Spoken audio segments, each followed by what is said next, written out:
Let's also bring in another special guest, Naina Lal Kidwai, Chair India Sanitation Coalition and former President FICCI. She's also joining us live. Naina Lal Kidwai, welcome to NewsX. Thank you for being with us today. What is your first take on Budget 2024? A lot of hopes and expectations from this first budget of the Modi 3.0 term. What did you make of it? I think it lives up to the expectation that we would see and understand direction for the next few years. And it does this by, on the one hand, sticking with the fiscal glide path, which was always a little bit of a concern, although I do believe this government has been very committed to ensuring that we can bring this fisc down, and hence the 4.9% and commitment to the 4.5%. But coalition politics, popular budgets could have easily derailed some of that. And that has not happened and was not expected to happen. So I'm glad to see that that remains, even while we see commitments into ensuring that the MSME sector, which needs attention, is indeed being given a helping hand. A lot of focus on jobs, again, much needed by the country. And it is not just skilling, but also internship programs in large corporates. So looking beyond just creating education and skill-based education at institutes, but making sure that industry puts its hand to also pulling in talent and grooming it in terms of the internships therein. So the focus on jobs, I think, is a very big one, widely expected, and it has very big ramifications, not just for creating employment, but in turn, the demand and consumption it creates, maybe not in the first 6 months of this year, but going forward, that is the future. We need consumption. Consumption creates demand. Demand creates investment. Which is really needed more from the private sector than we have seen before. And having that happen in tandem will become very important. Right. I have to also ask you on your, your reaction to the decision on capital gains tax that did obviously spook the market initially. What do you make of that announcement by the FM? So I was surprised. I mean, there's been a lot of chatter, and in fact, there were requests from those of us in industry groups like FICCI to bring about some rationalization and simplification of capital gains tax. But I think there was a hope that it would all be done in a way that would be favorable. In this case, the increase to 12.5 for listed securities, the capital markets, was a bit of a surprise. And, I'm in that same school because in my 40 years, I have not seen a market like this, which for the first time has domestic capital, domestic savings and investment, withstanding the pressures and flows of the foreign institutional investors. We were always so open to the volatility. We were always so closely tracking how FII money was behaving. And for the first time over these last few months, we have seen that while FII money went out, our markets went up. And I would not want to take this away from our markets. We are also seeing this amazing IPO sort of furor that's come in. It's important because it enables companies to raise money. We are also seeing exits by funds, exits by promoters, which again is money that can go back into creating new industry. And I hope that all of this doesn't get impacted by some of the negative favor. But, it's not, it's only, it is a modification. 2.5% is a lot. Okay. There is this issue of indexation being taken away. So net, it isn't just about taxation. If the corporate sector can continue to deliver and we have good profits coming in, hopefully the markets weather the negative tax with good growth and good corporate performance and therefore good profits anyway. Okay, quick question on the sector now that you're working in extensively in the country on sanitation, on cleanliness, because that's something that we at NewsX were also speaking about yesterday, how we need innovations now in, clean tech, and, India can be a true leader in this space as well. Also for the poor, the downtrodden, do you believe in this space there was enough in today's budget? And also in the days ahead, would you hope for more legislations in this space particularly, Naina ji? So the government has had a huge success through Swachh Bharat mission, and much to celebrate there, well implemented.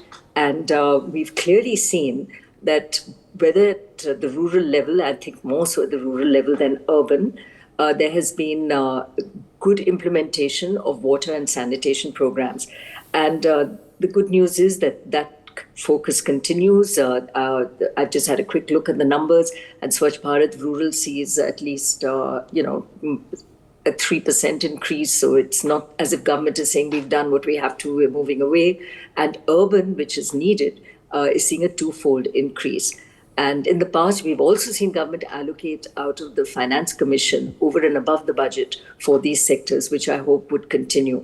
There was specific mention on water and reuse of treated water for irrigation, specific mention on cities, and 100 cities being picked up for sanitation work. So the focus on treatment, sanitation, effluent control, water reuse, water treatment is a big focus of this government and will continue.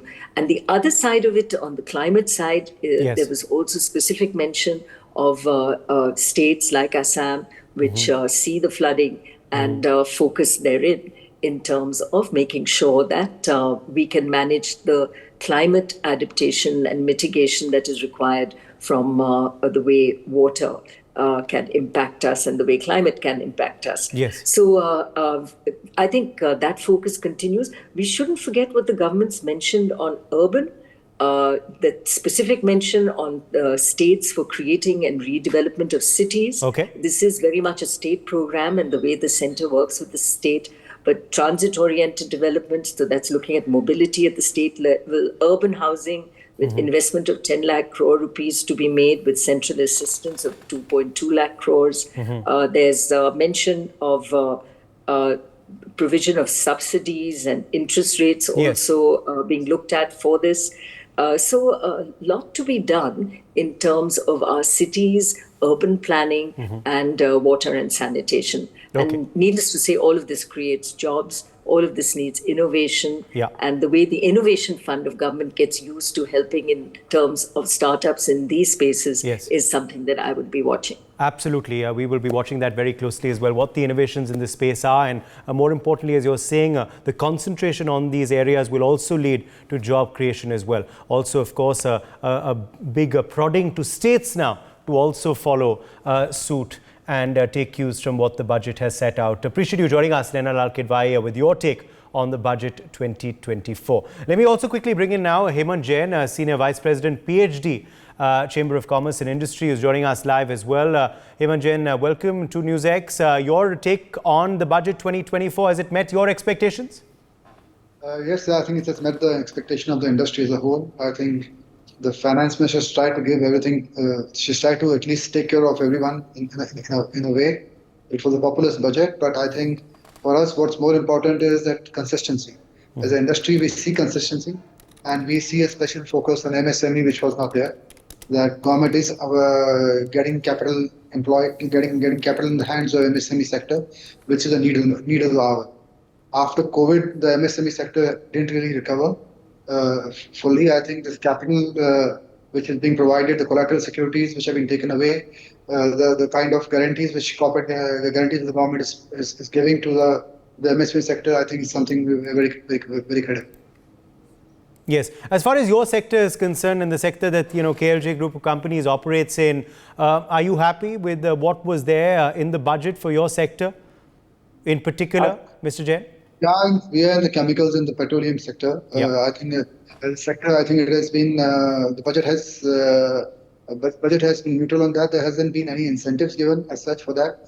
But what is true is that the budget has provided infrastructure push. So once the infrastructure push happens, once the ports come in, once there is more investment coming into the real estate sector, I think all of that does spurge the growth in the market. So as we see right now, that we see a positive growth in the market, and we see double-digit growth at least in our segment of business. So we are very hopeful for the coming next 5 years. Also, this was a budget which certain analysts were saying could also have had coalition compulsions, given the fact that now it is a coalition government that is ruling the country. Also, the fact that it comes so soon after an election and ahead of assembly polls as well, which are crucial for the BJP. BJP's numbers going down as well from what they were in 2019.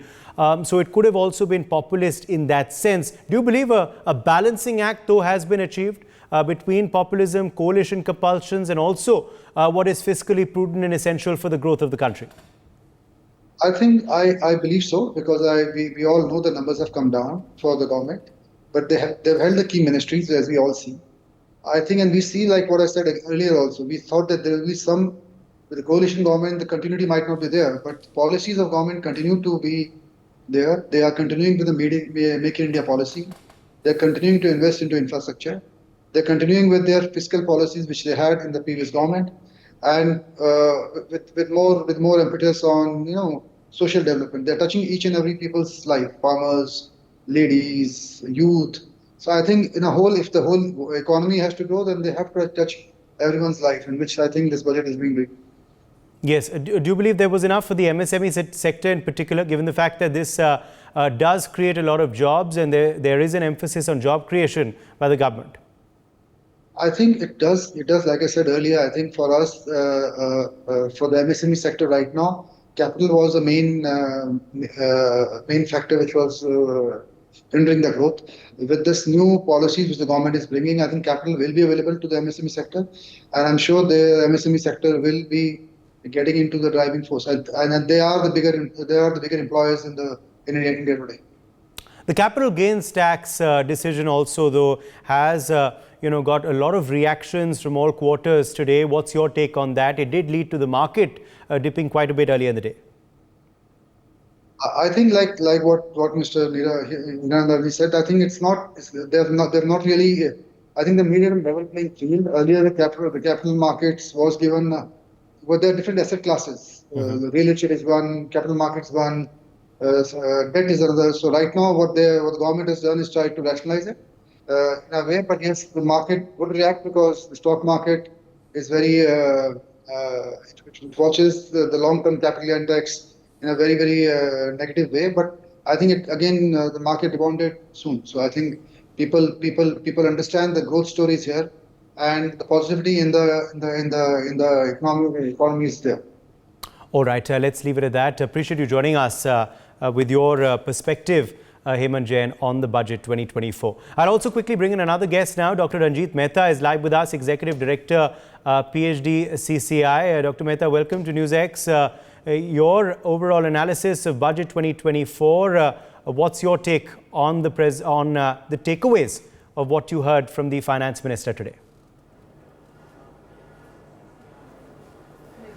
Thank you, Uday. In fact, the budget which was presented today by the Finance Minister, it is the foundation for Viksit Bharat, and also extension of the interim budget which was presented in February this year. The budget primarily, focuses on the infrastructure sector, because infrastructure definitely, when the economy grows, the first stress that comes is on infrastructure. So we have to create the world-class infrastructure if we are to aim for the Viksit Bharat by 2047. And secondly, this budget is focusing on agriculture sector, because we have to make our agriculture very strong, as 60% of our population is dependent on agriculture. However, that contributes to only around 15% to the GDP. So here, I think if we really want to have a better contribution from the agriculture sector, then we need to give the incentives and push to the agriculture sector. That has been done in this budget. And third thing is the MSME sector. There have been And there has been focus of government on MSME sector, and this budget particularly has come out with a lot of innovative things like e-export hubs for MSMEs, which is going to empower them, and also for the youth. In youth, especially the Tarun scheme in Mudra scheme, which was earlier for around 10 lakh. Now they have increased it to 20 lakhs. So that means anyone who is who is wanting to start the business, for them, there will be easy access to the finance. So all these things make this budget a holistic budget. And also women-led development has been really focused on this budget. So overall, this budget, which is a very holistic budget, and there is no populism in this budget. So you believe that, that balancing act has been achieved, Dr. Mehta, because since it was the first budget after elections, many were saying it could have been populist. There are also coalition compulsions now, but that has been balanced according to you? Absolutely. This budget has a proper balance as far as the overall long-term vision is concerned. I think that there has been a proper allocation for very important sectors of the economy, because right now our focus is to generate employment for our people who are coming into the workforce. So that has been taken care. And if you just look at the pillars of the Viksit Bharat going forward, it has to be the poor people, it has to be the women, it has to be youth and farmers. And we have seen that all these four pillars, there is a very specific focus by the government, and they have taken into account all these things. And even for the middle class, I think if you look at it, the standard deduction limit has been raised, there is also some tax rebate on various things. I think all these make this budget very useful for all the people of the society. Yes. Also, the Prime Minister has spoken about the four castes which are important to him in the country, which are the youth, women, farmers and the poor. Do you believe that this focus of the government that was seen in their second term has remained in this first budget of the third term as well? Absolutely. We have seen the continuity in this budget as envisioned by the Honorable Prime Minister of India. As you rightly said, that women, youth, farmers and women, youth, farmers and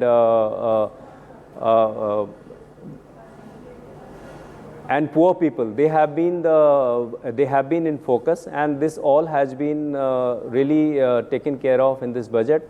And overall, if you just look at it, the budget has been a very balanced one, and there has been a focus on each and every sector, and especially even for skill, there has been a focus on it. Ultimately, we understand that it is only through skill that we are going to be a developed economy.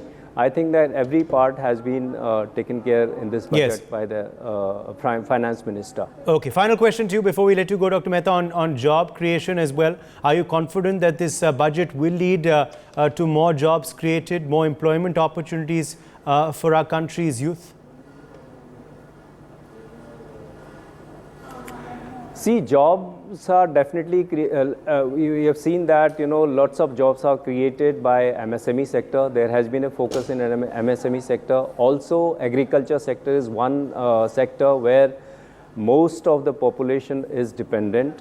I think then there has also been focus on onus on corporate sector to create the jobs. Overall, because when you give, when you spend money in the infrastructure, and that is the biggest multiplier in creating jobs, and that has been done during this budget. And we have seen in Modi government, one thing is very clear, that a lot of focus is given on creation of infrastructure, Yes. which we find even this time. So we feel that even in the economic survey, we had noticed that the unemployment rate has come down. Okay. And going forward, the way the budget has been there, we feel that many jobs will be created from the manufacturing sector, from the agriculture sector, and technology center, digitalization of the economy. I think all these are very important sectors that will create the jobs for our youth in the country. All right, Dr. Ranjit Mehta, thank you very much for joining us with your perspective on the budget. Let's also bring in now Mukul Bagla, who's joining us, Chair, Direct Tax Committee, PHDCCI. Mukul Bagla, welcome to NewsX. Thank you very much for being with us today. Your takeaways from the budget 2024? Yeah, thank you so much for having me over.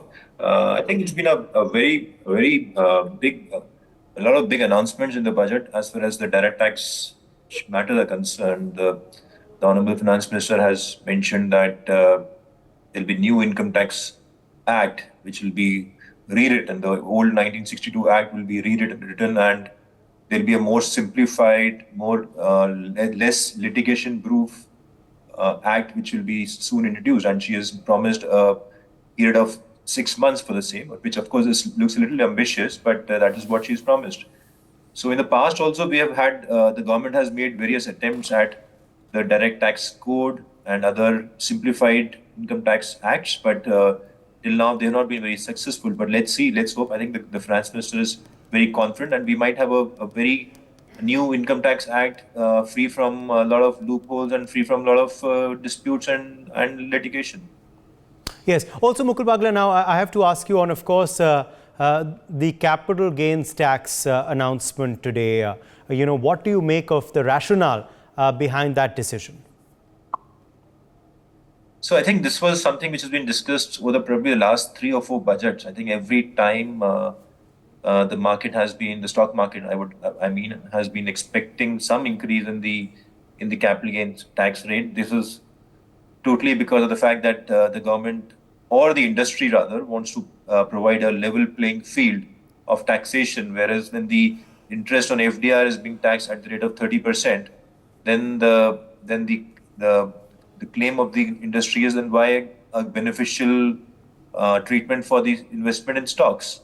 So of course, I'm sure we can't compare the two of them, but still having a long-term capital gain of 12.5% across the board for all long-term assets, whether it is shares or whether it's properties, I think it's extremely welcome, especially for the real estate sector, wherein I would feel that now the concept of parallel economy is going to get more and more less in the country, which is extremely advantageous and welcome, because 12.5% tax rate on sale of a property is a very I think very aggressive, or a very reasonable rate. And I feel that every taxpayer would be very happy to pay tax at 12.5% and have all his money in his bank account. Right. Also, as far as the taxation structure is concerned, were you, hopeful of more changes, more dramatic changes, or do you believe the tweaks in standard deduction will bring in, cheer for the employed class of the country? So what has been provided, I think, is quite meager, I would say. But keeping in mind that a lot has been done in the last 1 or 2 years, and the fact that we're still having a fiscal deficit which needs to be managed. But in our proposals before the Revenue Secretary, we had recommended a slab of 25% for income between 15 lakhs and 30 lakhs, because I know that has a tax impact. But ultimately, I don't think the middle class can be burdened with the tax rate beyond 25% when the entire corporate sector is paying tax at that rate. So I feel that the tax rate on the middle class has to be brought down at some point of time. Right. My final question then to you, the economic survey yesterday said that fiscal deficit has come under control. Inflation also is on the downward spring. Do you believe that this overall is quite a fiscally prudent budget? The FM has resisted the urge to be populist and to bow down to coalition pressures and compulsions? See, I would not like to comment on the coalition pressures, but this thing is very clear that that he wants development all across the country, and for that, the impetus on the infrastructure and for all the wherever development work in various states he has the finance minister has promised. I think that is something for the development of the country, and at the same time we have fiscal deficit and. Before COVID, we were aiming for a 3.5 to 3.6% fiscal deficit. The limits worldwide were raised higher post COVID, but I think now it's time that we again gradually move towards that 3.5% or 3.6% fiscal deficit over the next 3, 4, 5 years. All right, Mukul Bagla, we leave it at that. Thank you very much for joining us with your take on the union budget. Let's also join Rudra Shriram now, Chair, Defence and HLS Committee, PHDCCI. Is also joined President DCM Shriram Industries Limited. Rudra Shriram, welcome to NewsX. Thank you so much for being with us today. What's your overall sense of the Union Budget 2024 presented by FM Sitharaman? Well, I think it's an extremely positive budget. I'm not, while I'll concentrate mainly on the defense and the homeland side over there, but I think it's an extremely forward-looking budget as expected. It's in line with what at least our industries are looking at. Talking particularly about the defense industry, it's great to see a growth of over 5% in the budget. I mean, it's the highest allocated budget at 13% of the overall budget. So I think it's extremely positive for the defense industry as we move towards the concept of making in India and Atmanirbharta, but also to promote the defense exports from the country. Yes, absolutely. Do you believe that's something, though, that we are going to continue to need a constant push for? Are you happy with what's there today in the allocations for the defense sector? And do you believe this is something that will need a constant push because, defense exports do have the potential, Rudra, to raise the forex reserves of our country? And also, of course, the Make in India program has seen a lot of strides, but there still is, of course, a lot of scope, isn't there? There's scope in all improvement, especially when you're trying to nurture an industry where India has been primarily an importer. And to net that off and become an exporter, it takes some time. It's not going to happen overnight. But if you see, firstly, if you go down to the grassroots and talk about the 518 crores that are assigned towards the IDEX programs to bolster MSME, to bolster development of defense technology at the grassroots level, it shows that there is a great growth towards that. Yes. Now, Rudra, you are, of course, young, and also your company, DCM Shriram Industries, does work a lot with farmers in the agriculture sector as well. So I'll ask you about, the focus areas on youth and agriculture and farmers by the government. Do you believe this focus has led to yields and dividends? And do you believe today's budget also will continue this push by the government in these areas? Also, given the fact that there are those announcements for internships and also, of course, for first-time employees.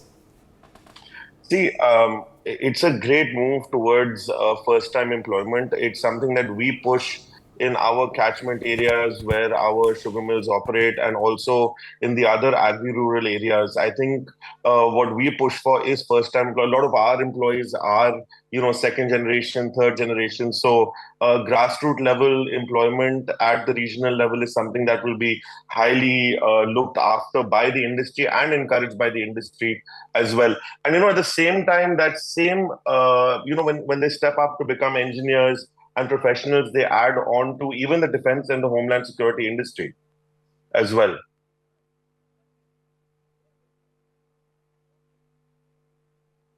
Shriram, we leave it at that. Appreciate you joining us with your take on the Union Budget 2024. Let me also now join another very special guest who's with us live. Amitabh Kant, of course, is with us, former CEO of Niti Aayog and G20 Sherpa. Amitabh Kant, welcome to NewsX. Thank you so much for being with us today. Let me start out with your first takeaways from the Union Budget 2024. What did you make of what was announced today, sir? So, I think it's a very progressive, very forward-looking budget. It lays the roadmap for the next 3 decades for India. It's a budget with a lot of financial discipline, but at the same time lays a lot of stress on employment creation. I think very simply, it's a growth-oriented budget with focus on employment. Yes. Also, as far as, of course, the push that the Prime Minister had emphasized on in his second term as well, on the poor, on the youth, on farmers and on women, do you believe that has also stayed in the continuity approach of the government today as well? Well, I think if you look across the budget, there's huge emphasis on job creation. And job creation not just for men, but for women in a very big way. There's a huge focus on women in particular. There's a huge focus on women-led development. Also, there's a massive focus on agriculture sector in terms of vegetable cultivation, in terms of new horticultural crops.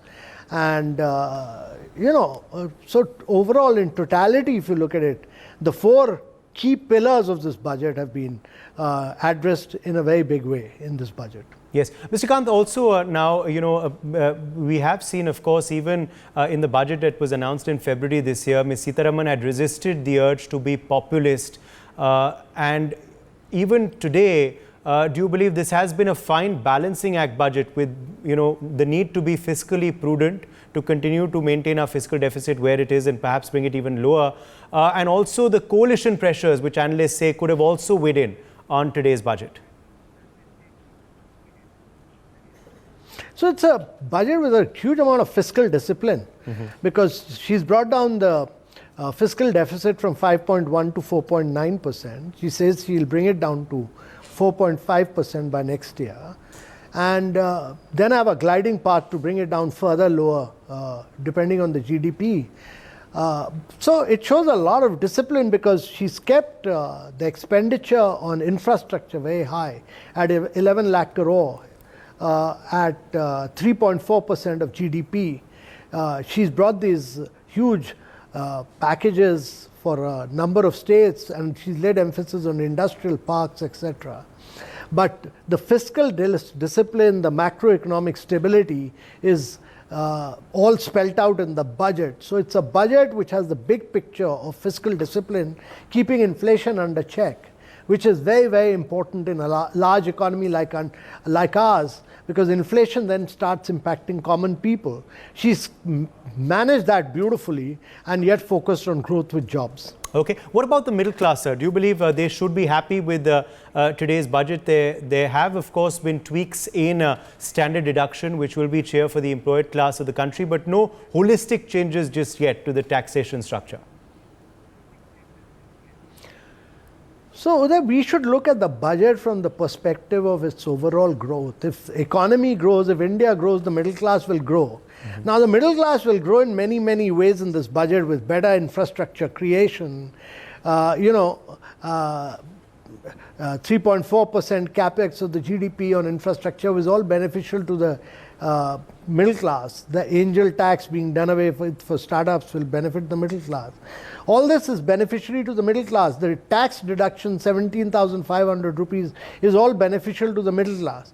But overall, I think the budget gives you a good feel factor for the middle class, because the India in the long term will grow, and that will benefit the middle class in a very big way. The MSME sector, sir, that's also a sector that, of course, does lead to a lot of jobs being created.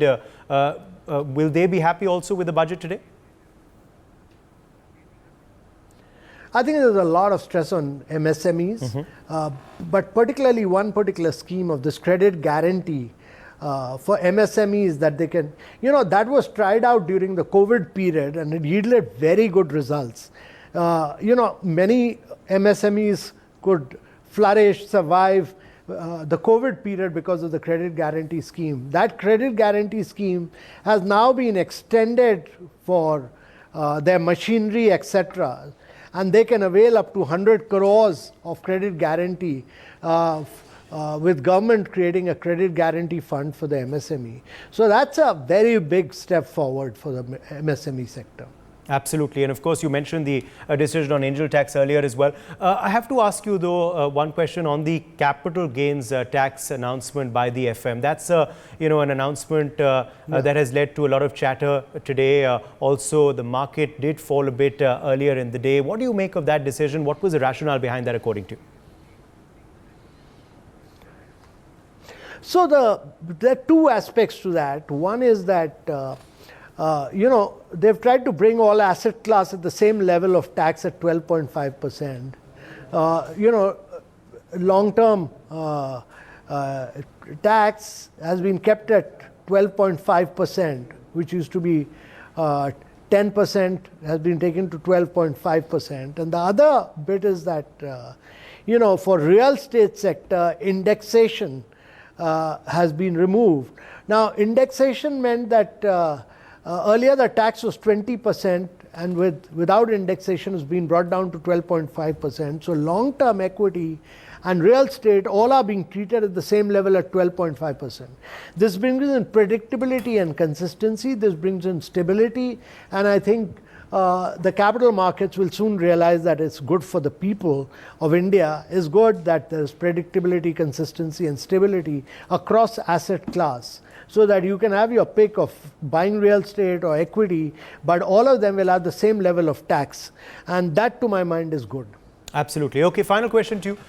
Do you believe this also, coupled with the findings of the economic survey yesterday, are laying the foundations and fundamentals again in this Modi 3.0 term as well for solid growth over the next 5 years and ahead, as India, of course, continues to aim to become the third largest economy in the world? Yeah, so the economic survey is talking about 6.5 to 7% rate of growth, which is very moderate. Whereas the country, if you want to be a developed economy, be a Viksit Bharat by 2047, we have to be more ambitious and aim at 8.5 to 9% growth, to my mind. The budget lays the road for that. Accelerate the pace of growth. You're growing at 8.2%. We can accelerate it further to 9% plus. I think that should be our ambition and that should be our target. And the budget clearly lays the roadmap for that with focus on capex expenditure. It provides a lot of right kind of focus on research and development, on several areas of growth, which to my mind will also spur the private sector spending in a big way in the coming days.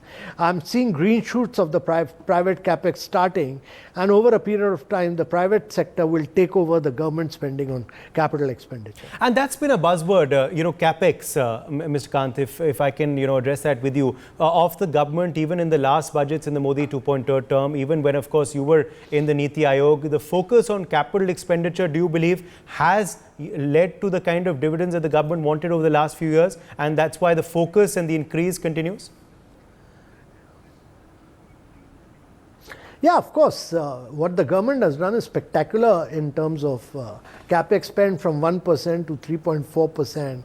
That has enabled it to create 30 million houses. It's enabled it to provide 120 million toilets. It's enabled it to provide electricity to all our houses. It's enabled it to provide 253 million piped water connections.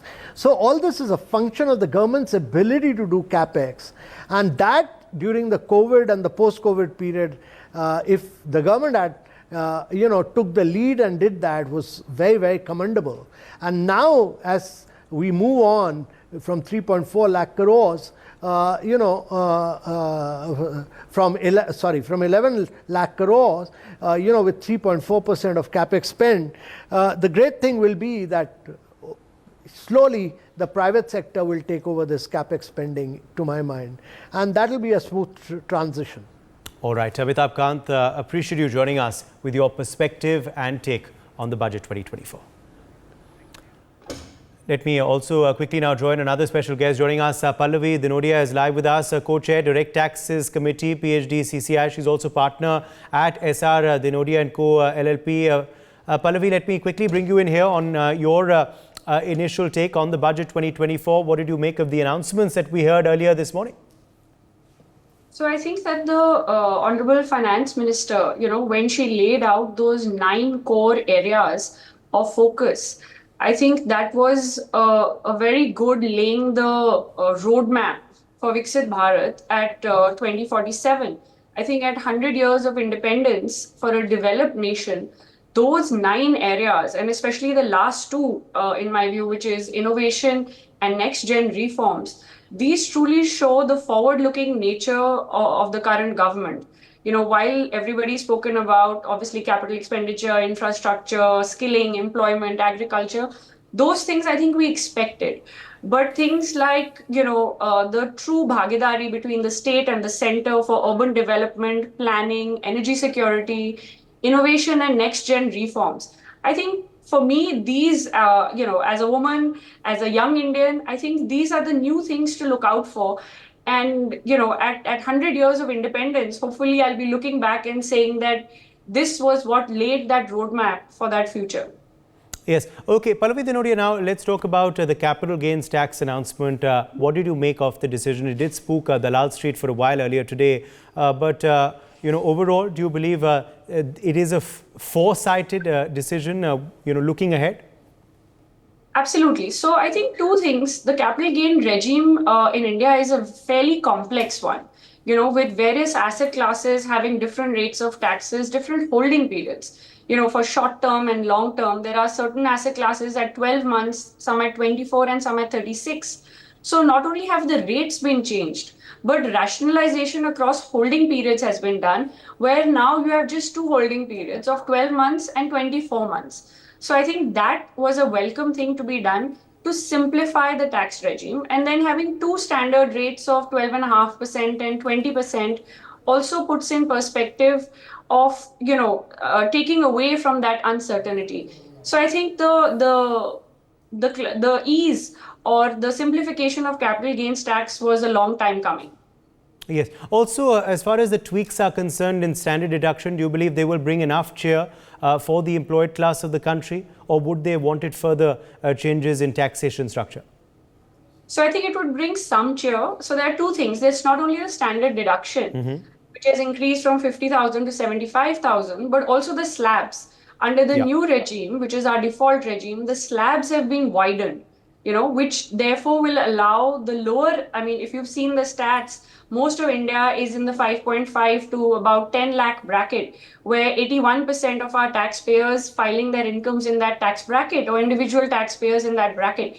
So the largest chunk of the individual taxpayer will definitely see some relief and increase in disposable income in his hand, which will allow him to, sort of have some cheer with the inflationary pressures around him. So I think it's not nothing, but I'm sure that, everybody wants more. But given the vagaries of what needed to be balanced, I think it's a good amendment or a good change. Yes. Does it also, lay the, impetus on growth through capex increase, as we've seen earlier as well in previous budgets, but also today as well, Pallavi, according to you? And also, do you believe the focus on job creation is there, and, the decisions taken will perhaps yield more jobs in the coming years for our youth as well? Absolutely. So on the capex question, I think that, the 2.5 multiplier on the capital expenditure by the government versus, less than 1% on revenue expenditure is definitely something that will propel growth. The crowding in of private investment will definitely happen with the government expenditure, so like roads, infrastructure, ports, all these things that the government is looking to invest in will definitely have a crowding in effect of the private investors coming in and also putting their capital with the government for growth. So I think this will sort of have a double engine effect, so as to speak, from a growth perspective. As far as startups and entrepreneurs are concerned, will they be happy as well? Absolutely. Startups and entrepreneurs should be the happiest with the doing away of the angel tax. I think that was a long-standing request of all startups in the startup ecosystem. Also, it will ensure that there's tax certainty. So we talk about FDI in India, and that's one of the largest investor bases that we also have. Couple of things that they wanted, while they have the access to growth in India, they were always plagued with tax uncertainty, transfer pricing issues, etc. So the doing away of this angel tax will allow them to have tax certainty. It shows that the government is truly listening, right? They have their ear to the ground. So these amendments that they have made this time in this budget really show that. So I think there's lots to cheer, in the startup ecosystem. All On right. employment as well, I mean, you'd asked Yes. me earlier. Yeah. On employment as well, I think the focus is on calibrating the mismatch. We have the Apprenticeship Act, which was not being used. Today, in the announcement of 500 top corporates in India giving over 1 crore of apprenticeships across India, will truly bridge that gap. The education policy and giving hands on experience to our youth together will cause a ripple effect where they'll be able to match what is needed for the future with what they are learning. So I Yes. think there's great impetus on employment and the matchmaking between what is needed and where we are at in our education system. Absolutely. Appreciate you joining us, Pallavi Dinodia, with your take, your perspective on the budget 2024. I'll quickly join now Dr. S.P. Sharma, Chief Economist, PhD, Chamber of Commerce and Industry in India, who's joining us live as well. Welcome, Dr. Sharma. Your analysis of budget 2024, what did you make of the budget announcement today, and what are your main takeaways of what was announced? Yes, I would like to mention that this budget is growth-oriented and employment-creating and all-inclusive budget. So this has covered all the segments of the society. Firstly, I would like to mention the tone of the economic survey, because economic survey was very, very important for the tone of this budget. So economy is on a strong wicket and stable footing. That was the message of the economic survey, that we are more and more resilient and we are growing in the higher growth trajectory.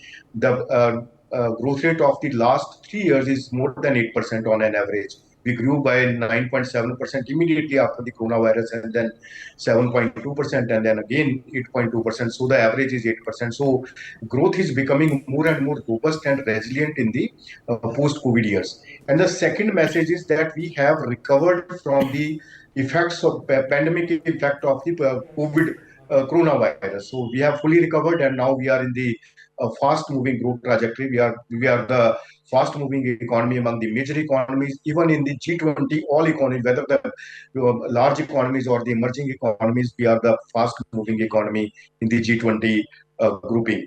So going forward, the economic survey says that India needs a tripartite compact between the government, private sector, and the academia.